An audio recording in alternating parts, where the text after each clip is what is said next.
Élève ta voix et bénis ton Dieu ce matin. C'est ta reconnaissance qui attire pris à ses yeux. La Bible appelle ça dans Hébreux 13 l'offrande du fruit de nos lèvres. L'offrande du fruit de nos lèvres. L'offrande du fruit de nos lèvres. Ne crois pas que l'offrande qu'il attend de toi ce matin, c'est les jetons, les billets qui sortiront de ta poche. Il est plus précieux que l'argent. Il est plus précieux que l'or. Il est plus grand que ce que tu possèdes, puisque c'est lui qui te l'a donné. L'offrande qu'il attend ce matin, c'est le fruit de tes lèvres. Et tu dois cesser d'être hypocrite et d'attendre de voir si quelqu'un le loue avant de le louer. Parce que si toi tu ne le loues pas, les pierres vont le louer. Tu vas cesser d'être comme si tu es venu à un pèlerinage dans une organisation religieuse. Tu es venu à une rencontre divine. Parce que c'est ici que tu apprends à le faire pour pouvoir le faire à la maison. Parce que si c'est difficile de le faire ici, qu'en est-il quand tu es seul à la maison? Alors que c'est la communion des frères qui motive à l'adoration, au service. Avec le temps on est seul, on le fait naturellement et spontanément. Oh, donne cette offrande à ton Dieu ce matin. Donne-lui l'offrande de ton cœur ce matin. Donne-lui l'offrande de ton cœur ce matin. C'est ce qu'il attend de toi. Donne-lui l'offrande de ton cœur ce matin.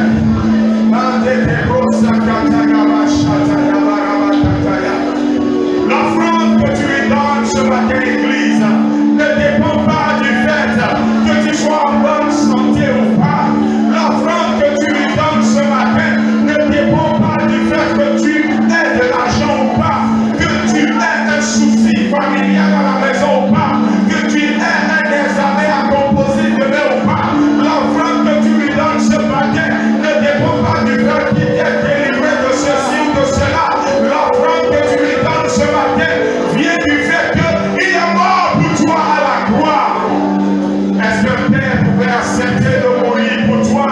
Est-ce qu'une mère pouvait accepter de mourir pour toi? Est-ce qu'un ami pouvait accepter de mourir pour toi? Mais lui, il a fait. Il a fait à un moment donné où toi, tu étais pécheur, j'étais pécheur. La Bible dit que Dieu ne nous aime pas parce que Christ est mort pour nous.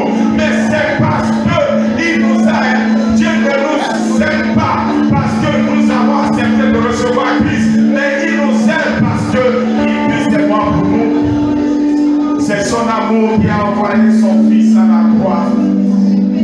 Et quel que soit ce que nous traversons aujourd'hui, ce ne sera jamais comparable à ce que son Fils a fait pour nous.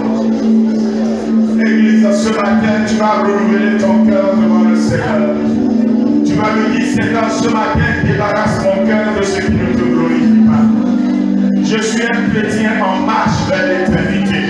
Et je ne veux pas apporter des bagages qui seront des obstacles à la toile du ciel pour moi. Non, je relâche de mon cœur la rancune, je relâche de mon cœur la jalousie, je relâche de mon cœur la colère, je relâche de mon cœur les coups bas, je relâche de mon cœur l'impureté, je relâche de mon cœur la soif de posséder, l'amour de l'argent, je relâche de mon cœur tout ce qui ne t'honore pas. Il y a quelqu'un ici ce matin qui doit relâcher de son cœur des bagages qui seront des obstacles pour lui s'il les gardait à la porte de l'éternité. Nous sommes pèlerins sur la terre. Et la Bible dit que pendant que nous marchons, nous devons veiller à la manière dont nous marchons. Nous devons veiller à marcher avec circonspection parce que nous devons être prêts à faire la part des choses. À faire la part des choses ce matin. C'est qu'à matinée pour faire la part des choses. Seigneur, je veux faire la part des choses ce matin.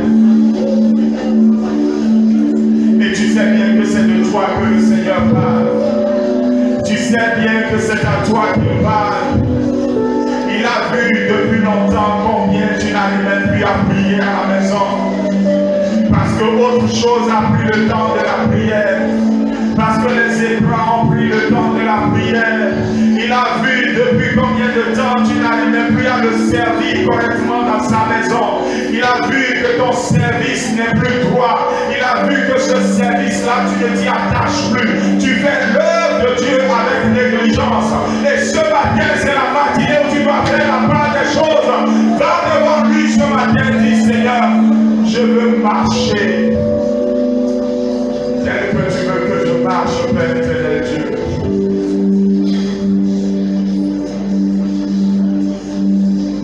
Église, tu as encore quelques secondes pour lui parler par rapport à ton cœur et l'état de ton cœur. Et tu sais ce qu'il te dit. La plupart de cette église d'Apocalypse, il dit ce que je te reproche. Ce que je te reproche. Tu entends la voix du Seigneur dans ton cœur maintenant et le Saint-Esprit te convainc. Il te convainc de ce que je te reproche. Il te convainc de ce que je te reproche. Il te convainc de ce que je te reproche. Si ce n'était ta compassion, Seigneur, qui serait là sur terre? Merci pour ta compassion. Merci pour ta compassion. Elle s'est faite nouvelle pour nous ce matin, au point où nous pouvons nous approcher encore de toi. Osez ouvrir ta parole. Elle est tellement sainte et puissante. Mais nous l'avons ouverte parce que c'est elle qui donne le salut. La parole va pénétrer mon cœur encore ce matin pour faire des œuvres merveilleuses. La parole va pénétrer encore ton cœur ce matin pour faire des œuvres merveilleuses.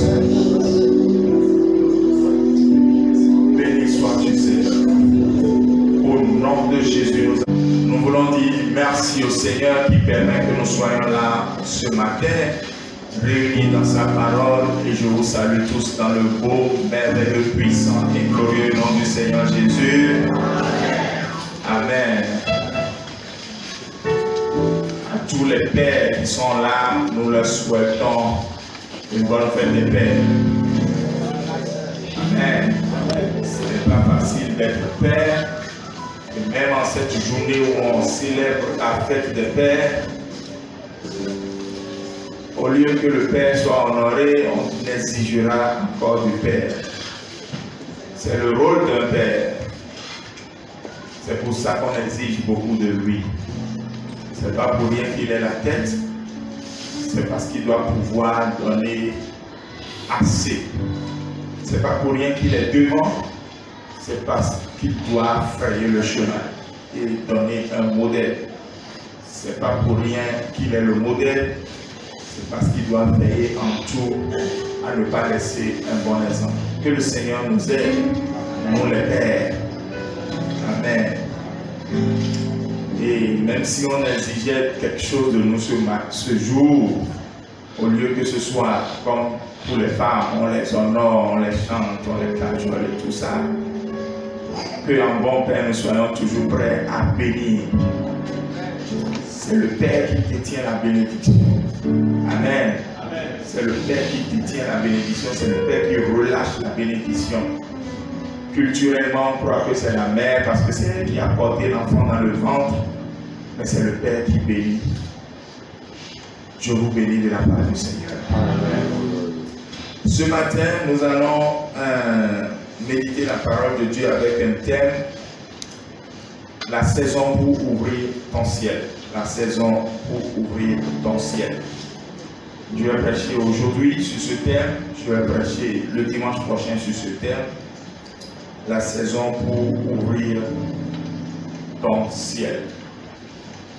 Aujourd'hui, je suis dans Luc le chapitre 7 et la parole de Dieu déclare à partir du verset 1. Après avoir prononcé toutes ces paroles devant le peuple qui l'écoutait, Jésus entra dans Capernaum. Un officier romain avait un esclave auquel il était très attaché et qui était malade, sur le point de mourir.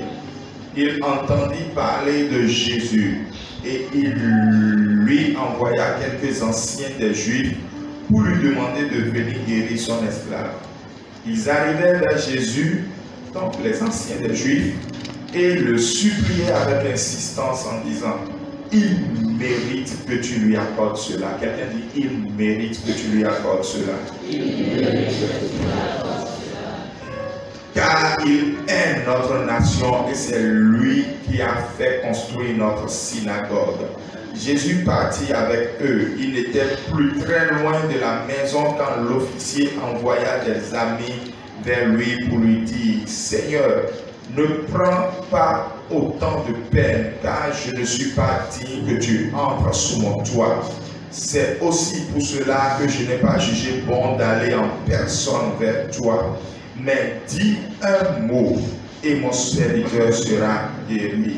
En effet, moi aussi, je suis un homme soumis à des supérieurs et j'ai des soldats aussi sous mes ordres. Je dis à l'un, pars, et il part. À un autre, viens, et il vient. Et à mon esclave, fais ceci, et il le fait. Lorsque Jésus entendit cette parole, il admira l'officier. Quelqu'un dit, Jésus admira l'officier. Et se tournant vers la foule qui le suivait, dit, je vous le dis, même en Israël, je n'ai pas trouvé une aussi grande foi. Quelqu'un dit Amen. Amen. Vous connaissez la suite, l'homme est rentré chez lui et il a trouvé que son serviteur était guéri. Amen. Avant d'aller sur le sujet de ce matin, il y a une parole de connaissance. Le Seigneur dit, la personne est un jeune homme, et donc c'est pas là quand même pour toute l'église. Ça peut servir à quelqu'un. La parole de Dieu, c'est elle qui nous délivre. Je sais ta parole dans mon cœur afin de ne pas pécher contre toi. Le Seigneur dit à un jeune homme, regarde ce que l'ennemi a fait avec Ève. C'est la même chose qu'il a fait avec Jésus en matière de tentation. Regarde ce que l'ennemi a fait avec Ève. C'est la même chose qu'il a fait avec Jésus en matière de tentation. Il montre des choses et sème le doute sur la parole de Dieu. À Ève, il a dit, Dieu a-t-il vraiment dit? Il a semé le doute sur la parole de Dieu. À Jésus, il a dit, il est écrit, il ordonnera à ses anges de te porter. Il a manipulé la parole de Dieu. Et tu es là ce matin. Et l'ennemi est en train de faire la même chose avec toi. Il est en train de manipuler la parole de Dieu devant toi et tu es en train de le suivre. Ne le suis pas. Ne le suis pas. Tu as le choix aujourd'hui de le suivre ou de ne pas le suivre. Ne le suis pas. Il a manipulé la parole de Dieu. Ne le suis pas. Que cette parole de connaissance soit une bénédiction pour chacun. Amen. C'est la saison d'ouvrir le ciel. Tout le monde sait que quand on dit qu'il faut ouvrir, il faut posséder une... Merci. Donc quand il faut ouvrir, il faut posséder une clé. Et il existe beaucoup de clés qui ouvrent le ciel. Il en existe tellement que je ne peux même pas les aborder toutes, même si je mettais 2 dimanches, donc aujourd'hui et le dimanche prochain. Mais déjà, le peu que le Seigneur veut que nous abordons aujourd'hui et demain, il faut les noter, il faut surtout les appliquer. Parce que si vous ne les appliquez pas, ça ne nous servira à rien de les connaître. À l'église ou dans la relation avec Dieu, ce n'est pas de l'information dont on a besoin. On a besoin de vérité qui transforme, de vérité qui libère. Quelqu'un dit Amen. Amen. Donc, il y a des clés qui ouvrent le ciel. L'une des clés, avant de venir sur notre texte, c'est les aumônes. Qu'est-ce que j'appelle les aumônes? Les aumônes, c'est le fait de faire du bien à quelqu'un qui n'est pas capable de te le rendre parce que la personne est en difficulté. Je n'ai pas dit Sarah. Je n'ai pas appelé aumône Sarah. Sarah, c'est toute une autre philosophie de vie et parfois une philosophie culturelle. Donc, c'est lié à des rites. Donc, je ne parle pas de Sarah. Je parle de, même dans cette église, quand tu vois ton frère, que la Bible dit de donner à ton frère, la main gauche donnée que la main droite, tu ne dois pas savoir. Souvent, aujourd'hui, notre don est égoïste. où notre don est calculé. De toutes les façons, c'est l'un des signes de la fin des temps. Quand on a dit qu'à la fin des temps, les gens seront comment? On a dit les gens seront égoïstes. Vous voyez? Donc aujourd'hui à l'église, qu'est-ce qu'on fait? On calcule avant de donner. Je vous donne un exemple. On donne à quelqu'un en se disant, est-ce que lui à son tour il est capable de me le donner? La plupart du temps c'est comme ça. Et c'est ça qui fait que quand quelqu'un perd un parent par exemple, c'est ça que nous faisons, c'est le calcul que nous faisons. Hein. Est-ce que je le connais assez? Est-ce que quand je regarde sa position là, demain, si je vais à son enterrement, demain il viendra, bon, à l'enterrement de son parent qui est décédé, demain il viendra pour moi. Vous voyez, c'est ce genre de calcul que nous faisons. Mais l'aumône ici, est-ce qu'il ne devrait pas en être ainsi? Que si quelqu'un est comme ça, qu'il débarrasse son cœur de cette manière d'agir au nom de Jésus. Mais l'aumône, c'est quoi? C'est le fait que la personne est en difficulté. La personne n'a peut-être pas d'habits, mais toi tu en as deux. La personne n'a pas de chaussures, mais tu en as deux. Et parfois tu ne portes même pas l'une. Et toi tu dis non, je nettoie, j'arrange. Ce n'est pas parce qu'il est dans le besoin que je le lui jette. Ce n'est pas parce qu'il est dans le besoin que je lui donne du n'importe quoi. Mais j'ai envie de voir le faible être fort. Donc on fait les aumônes à des gens qui sont vulnérables, c'est-à-dire des orphelins, des veuves, etc., etc. Donc on donne à quelqu'un qui est dans le besoin. Le monde, ce n'est pas qu'envers les démunis, c'est aussi offrir une opportunité à quelqu'un de réussir dans la vie. C'est de l'aumône aussi.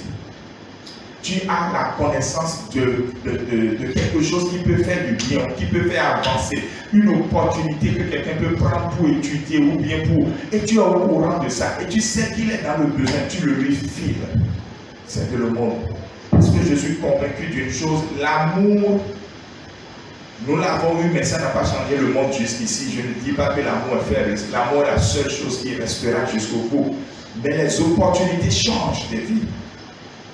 Donc l'aumône, c'est le fait d'offrir à ton prochain quelque chose qui change radicalement sa destinée ou qui lui apporte une certaine joie. C'est un ouvreur du ciel. Ça ouvre le ciel. C'est une clé puissante. Acte chapitre 9, ouvrez.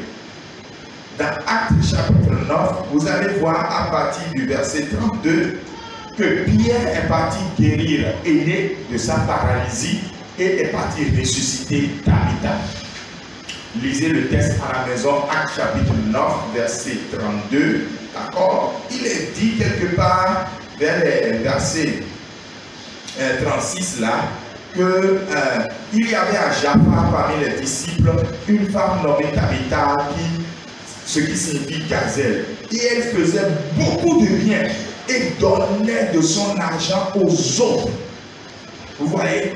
Ici, on a même généralisé, c'est aux autres. Donc plus tard, on a compris que c'est les veuves, les orphelins et tout ça. On dit qu'elle est tombée malade à cette époque-là, à l'époque où Pierre était chez Énée en train de performer un miracle de la part du Seigneur, que c'est à cette époque qu'elle est tombée malade et automatiquement elle est morte. Et après l'avoir lavée, on était sur le point de l'enterrer parce que les Juifs enterrent un peu comme les musulmans le font aujourd'hui. Et c'est là où des gens ont dit non, il faut qu'on envoie deux personnes appelées Pierre. On ne sait jamais. Ce que la dame a fait, c'est des choses qu'on fait et le ciel s'ouvre. Lazare et ses sœurs ont l'habitude de faire la même chose. Elles ont fait leur maison à Jésus. Et Jésus entre dans cette maison souvent pour manger lui et ses disciples. Et parfois, il n'est pas le seul. Il y a parfois des gens qui l'accompagnent et Marthe prépare pour tous ceux-là. Et quand Lazare est décédé, Jésus l'a ressuscité. Et ici aussi, quand Tabitha est décédée, on a appelé Pierre. Pierre, vite venu, Pierre a dit non, cette femme ne doit pas mourir maintenant. Elle mourra un jour, ça c'est sûr, nous mourrons tous. Mais maintenant, là, sa mission n'est pas finie. Et le ciel s'est ouvert. Et cette dame est revenue à la vie. Amen. Je ne traîne pas beaucoup sur ça, je vous annonce juste donc que les aumônes ouvrent le ciel et tel que tu es en position d'aider ton frère. Ce n'est pas une question d'argent, c'est parfois une question d'opportunité, c'est parfois une question d'un bien que tu n'utilises plus. Fais-le. Ça ouvre le ciel. Quelqu'un dit, j'ai la clé maintenant. Le deuxième ouvrage du ciel, on revient maintenant sur notre texte, c'est s'occuper de la maison de Dieu. Et c'est là où j'aimerais rester. C'est même pas sûr que je finisse aujourd'hui, parce que c'est avec des exemples pratiques que je veux y aller. C'est s'occuper de la maison de Dieu. C'est un ouvrage du ciel. Regardez le texte que vous connaissez tous, Malachie chapitre 3. On a dit quoi? Lorsque tu donnes ta dîme, qu'est-ce que ça produit? Qui va me dire ça? Lorsqu'on donne la dîme selon Malachie 3, qu'est-ce que ça produit? Oui, ça ouvre les écluses des cieux, mais avant que ça ouvre les écluses des cieux, ça a une incidence en fait. Apporter dans la maison du trésor vos dîmes et vos offrandes. Pourquoi? Pour qu'il y ait de la nourriture dans la maison. C'est-à-dire que lorsque quelqu'un prend soin de la maison de Dieu, bon, lorsque quelqu'un plutôt donne la dîme, il est en train de faire quoi? Il est en train de prendre soin de la maison. Imaginez une maison dans laquelle il n'y a pas de nourriture. Imaginez une maison où quand papa est parti, il est revenu, il a dit à maman aujourd'hui, j'ai fait toute la journée, je n'ai rien trouvé. C'est la catastrophe le soir. Il n'en sera pas ainsi pour vous au nom de Jésus. Maintenant, imaginez une maison dans laquelle il n'y a pas de nourriture, c'est grave. Et Dieu dit donc, il y a de la nourriture, ça veut dire donc que quand il y a la nourriture, c'est un soin de la maison. Mais il n'y a pas que la dîme. Je suis d'abord dans mon exposé théorique avant d'aller faire la pratique. Donc, le fait de prendre soin de la maison de Dieu fait quoi? Ouvre les écluses des cieux. Vous allez voir donc que dans Malachie, on a dit que lorsqu'on donne la dîme, c'est qu'on a pris soin de la maison de Dieu et à cause de cela, les écluses des cieux s'ouvrent. C'est une clé donc prendre soin de la maison de Dieu. J'ai remarqué que dans cette assemblée, quoi que je sois en ligne, je vais le dire quand même, il y a une négligence terrible actuellement par rapport aux soins à donner à la maison de Dieu. C'est comme chacun dit, ça ne me concerne pas. Ça ne me concerne pas. Ça ne me concerne pas. Nous sommes sûrs que ça ne nous concerne pas. Voici le nombre qu'on est. Mais des petits détails ne nous concernent pas. Nous pouvons être en train de partir, trouver un papier par terre. Ça ne me concerne pas de l'enlever. Ce n'est pas mon travail. Regardez cet homme. Il est romain, donc ça veut dire qu'il n'est pas juif. Et vu sa position, c'est-à-dire c'est un chef dans l'armée, on peut dire aujourd'hui que c'est un officier parce qu'il a le commandement. Donc, il n'est pas n'importe qui. La plupart du temps, un officier, quand il passe, tout le monde lui fait comme ça, d'accord? Et donc, c'est un chef. Mais son cœur est gagné par le Dieu des Juifs. Malheureusement, en ce temps-là, les Juifs sont tellement radicaux que lui là, il ne peut jamais être un des leurs. Il peut aimer notre Dieu, comment? Ils vont toujours continuer par le considérer comme un impur. Ils vont lui demander à la rigueur d'aller se faire circoncis.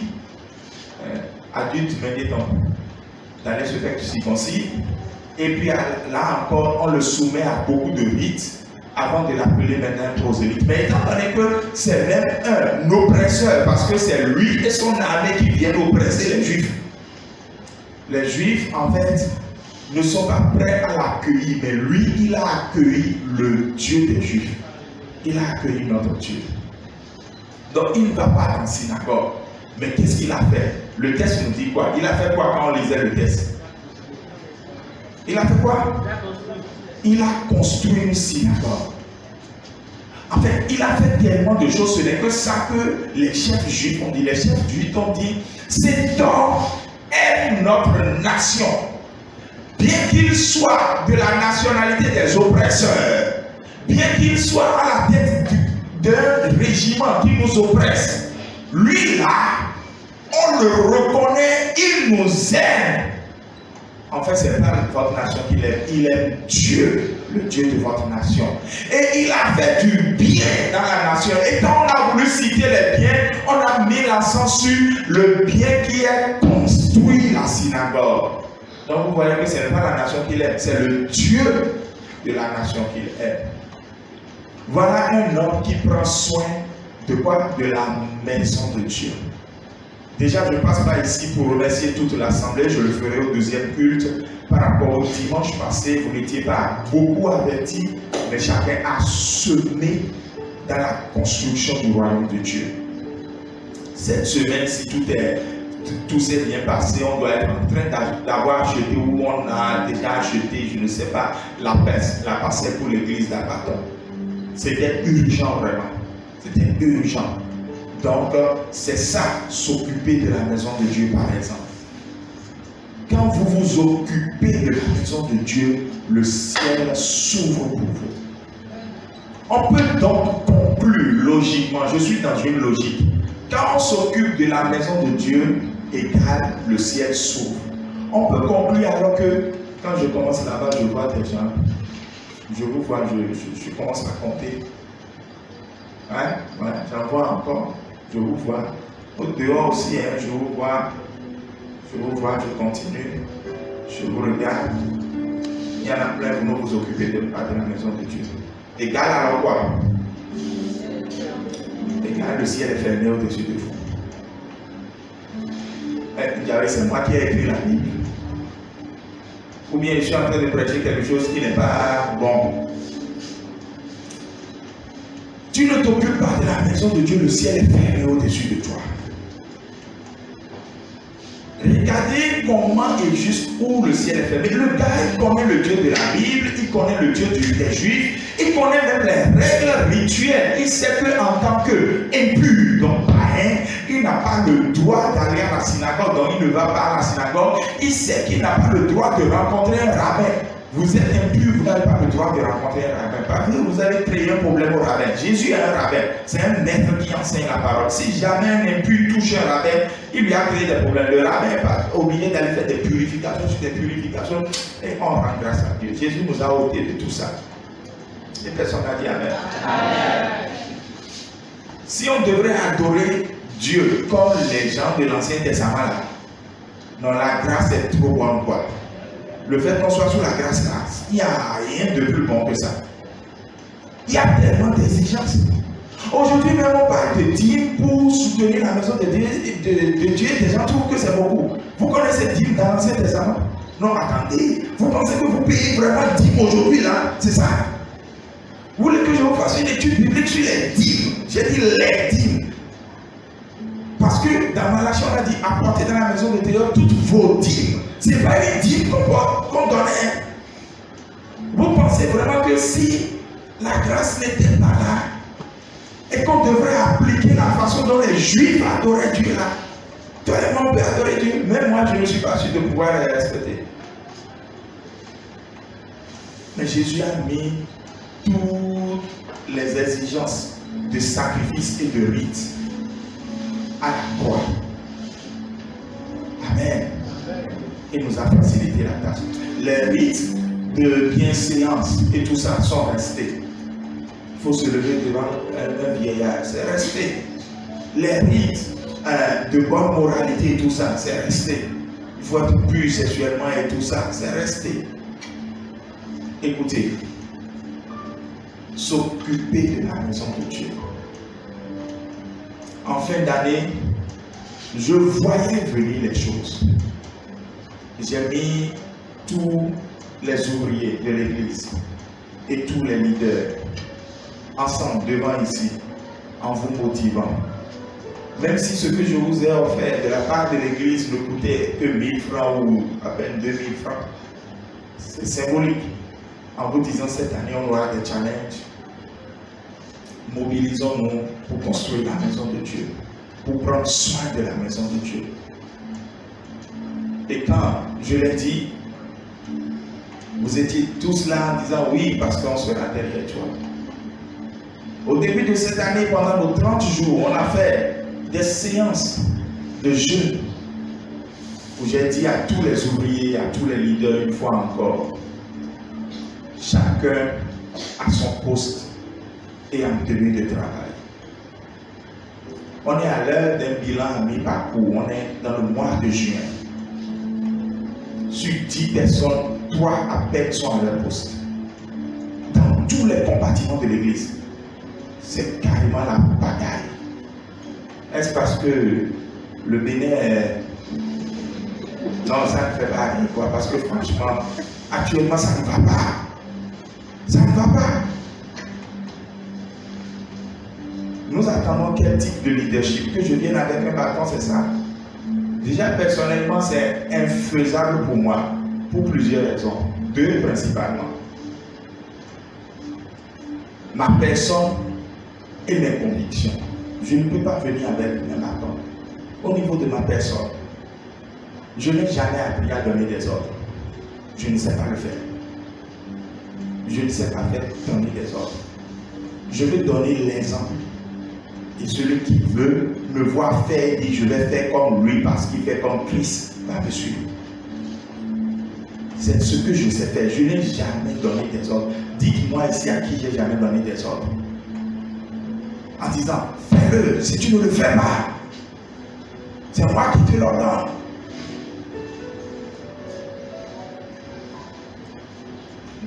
Toujours dans ma personne, je suis élancé. Très grande taille. Imaginez quand quelqu'un comme moi commence à donner des ordres. On l'appelle automatiquement un dictateur. Et ce n'est pas bon pour mon image d'être appelé dictateur. Troisièmement, je suis d'Abomey, je porte le nom d'un roi. Si je commence à donner des ordres ici, on va me dire, il est venu faire le roi pour nous. Et je donne des exemples depuis des années. Chaque jour, je fais des choses. Je ne veux pas dire, toi, viens me faire ça. Je ne sais pas dire ça. Chaque jour, je fais des choses. Il y a plein de rituels que je fais ici et que je ne dois pas faire. Mais je ne veux pas appeler quelqu'un pour dire, viens faire. Le jour où quelqu'un va me devoir faire pour dire, non, pasteur, est-ce que tu veux m'apprendre comment on le fait? Le jour-là, celui-là, je le prends.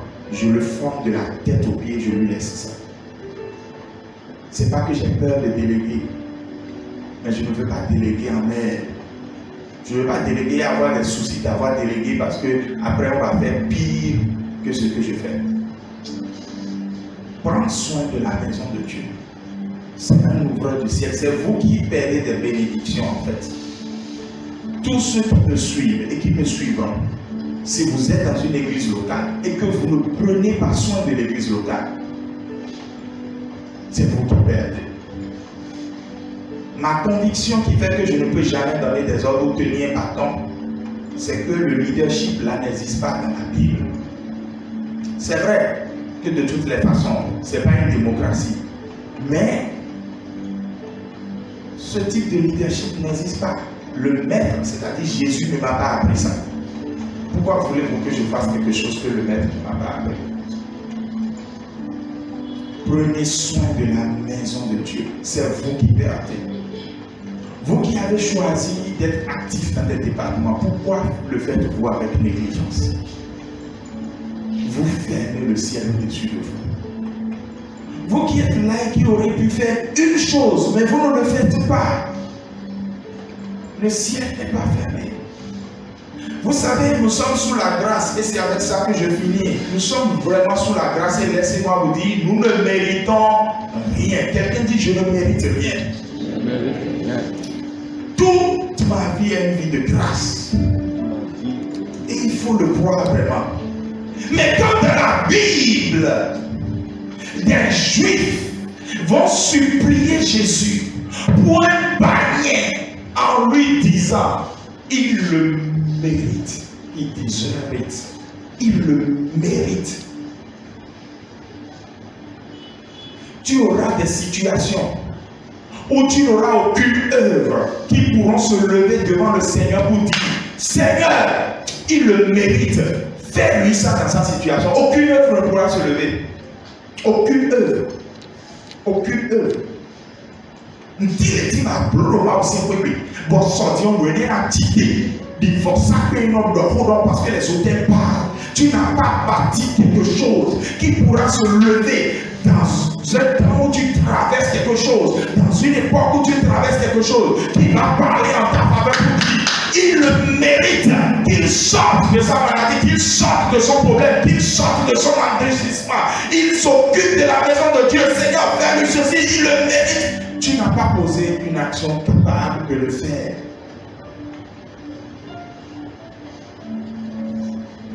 Tu n'as pas posé une action capable d'être une bénédiction de tes enfants demain. Hier, je recevais la fille d'un collègue. J'étais hyper fatigué parce que j'ai prié de 9h par là jusqu'à 15h. Et quand elle est venue, je pouvais lui dire de rentrer. Mais je vous assure tout, je l'ai écouté encore près d'une heure.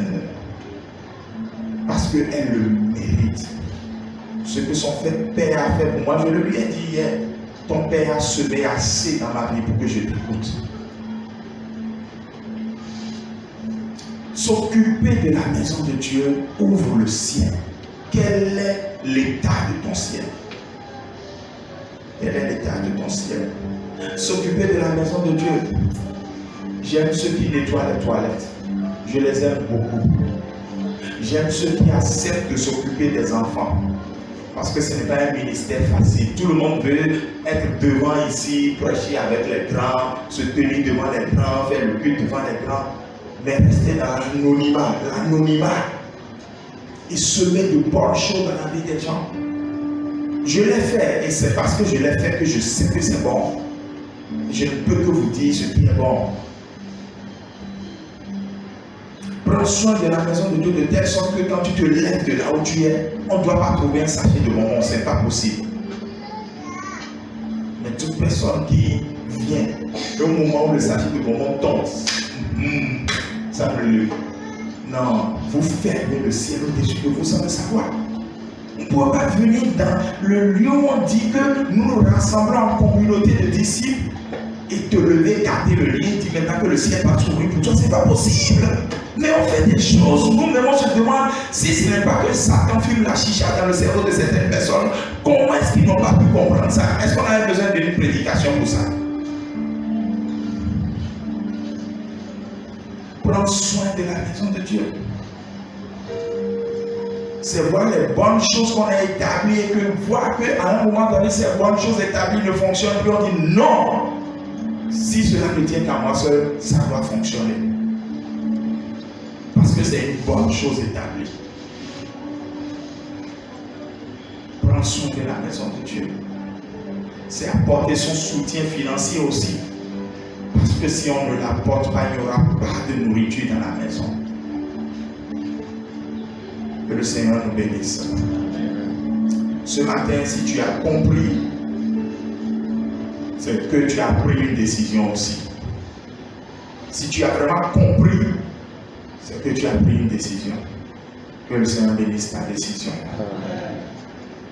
Le serviteur de cet homme a été guéri. Jésus voulait aller là-bas. Il dit, Jésus, je ne mérite pas que tu viennes chez moi. Jésus lui-même a admiré. Il a dit, non, ça, c'est du top. C'est du top. Comme les jeunes prophètes d'aujourd'hui, Jésus a dit, non, ça, je kiffe grave. C'est du top. C'est une foi top. Même en Israël, on ne le trouve pas. C'est exceptionnel.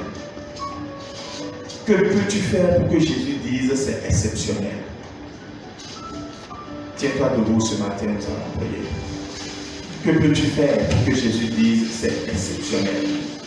C'est ça que tu vas lui dire dans la prière. Ouvre ta bouche et la décision que tu as prise, dis-le ce matin. Si tu ne l'as pas dit, tu ne l'accompliras pas. C'est quand on prend une décision dans son cœur et qu'on ouvre sa bouche pour le dire que ça se devient concret. C'est ce que Romains 10 a dit. Quand tu crois dans ton cœur, il faut confesser de ta bouche. Prie maintenant au nom de Jésus-Christ de Nazareth.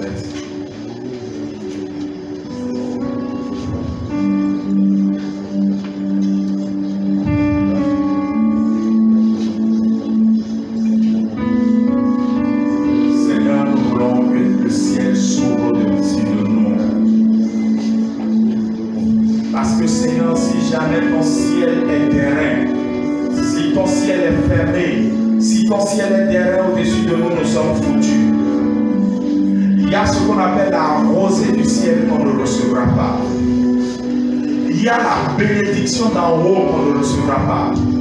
Il y a la sagesse d'en haut qu'on ne recevra pas. Il y a la lumière venue d'en haut qu'on ne recevra pas.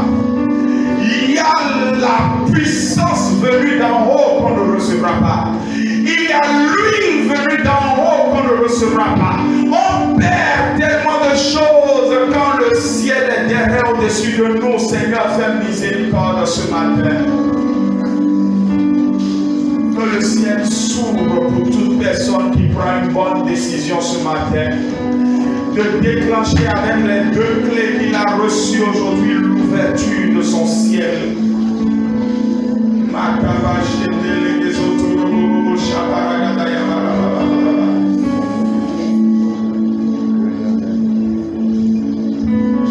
Seigneur, que ton ciel s'ouvre maintenant.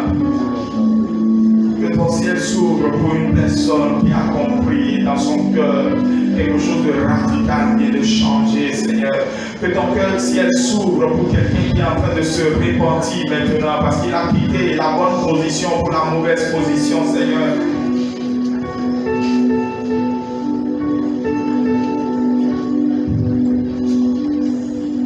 Béni sois-tu, Père, au nom de Jésus.